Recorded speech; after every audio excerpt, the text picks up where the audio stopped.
Letterkenny is about a rural Canadian town consisting of 5,000 people, all divided into subcategories. Hicks, hockey players, skids, and Christians. For a comedy series, there is a lot of violence.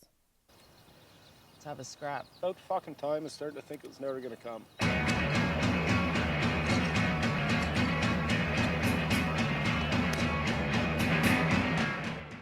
Every few episodes, there is a scrape, Tilly, Donnybrook, or fight sequence filmed entirely in slow motion. The show's characters are always waiting for their next chance to hit someone, just as the audience is always scratching for the next slow motion punch. At the center of these brawls is normally one man. That'd be me. Wayne is a hick. He spends all his time choring on the farm, drinking beer, smoking cigarettes, and sitting at the produce stand with his best hick buddies. He is the least talkative of the bunch and usually only speaks when prompted or to complain about something in the community. But. No buts. Okay. But. But what? He is essentially an ever-squinting stone wall that will occasionally open his mouth to spew negative comments. I will submit that you have been guilty of humbuggery, curmudgeonry, and, dare I say it, poop-pantsery on more than one occasion. Wayne is a very level-headed man and is often the voice of reason in the group. The only time he becomes violent is when someone mistreats his town, his friends, his sister, or Canada Gooses. You know what? You got a problem with Canada Gooses, and you got a problem with me, and I suggest that one marinate. There are many occasions in the show where Wayne is set to resolve a conflict without throwing any punches, but leaps into violence when the opposition makes a comment about the town or his family that hits too close to home. Wayne rarely expresses appreciation, but what he lacks in verbal affirmation and communication, he makes up for with his fists. For this reason, I argue that violence is Wayne's principal method for showing affection. Firstly, Wayne is widely regarded as the toughest guy in Letterkenny, and has bested everyone who has challenged his title throughout the series. As the town's resident badass, Wayne has also become a defender for the town and community. Despite Wayne's general dislike for anyone outside of his inner circle of hicks, he has repeatedly put himself in the line of fire in order to protect his community.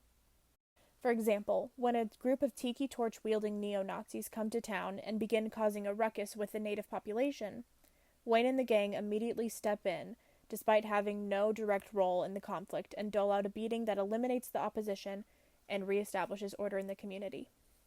Wayne loves his friends, though it is hard to tell behind his steely demeanor and lack of communication.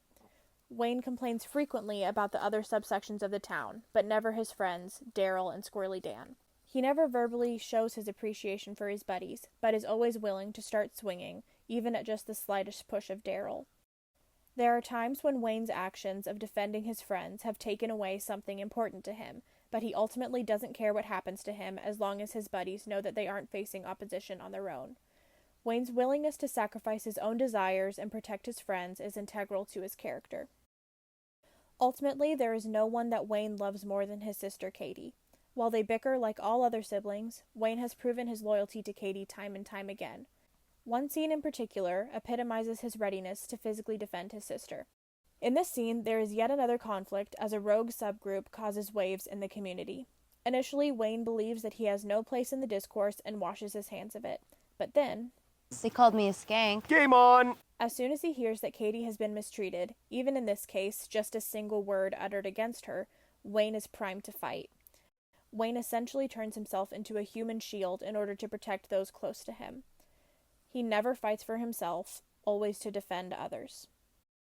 I think that part of the reason I am so drawn to this show is because I recognize the world of Letterkenny in my everyday surroundings. Not only does rural Canada bear a striking resemblance to Texas, but I would describe a great deal of my family as similar to Wayne. The men in my life have often been masculine rural guys who want nothing more than to get a hard day's work done and spend the rest of the day with close friends and a beer.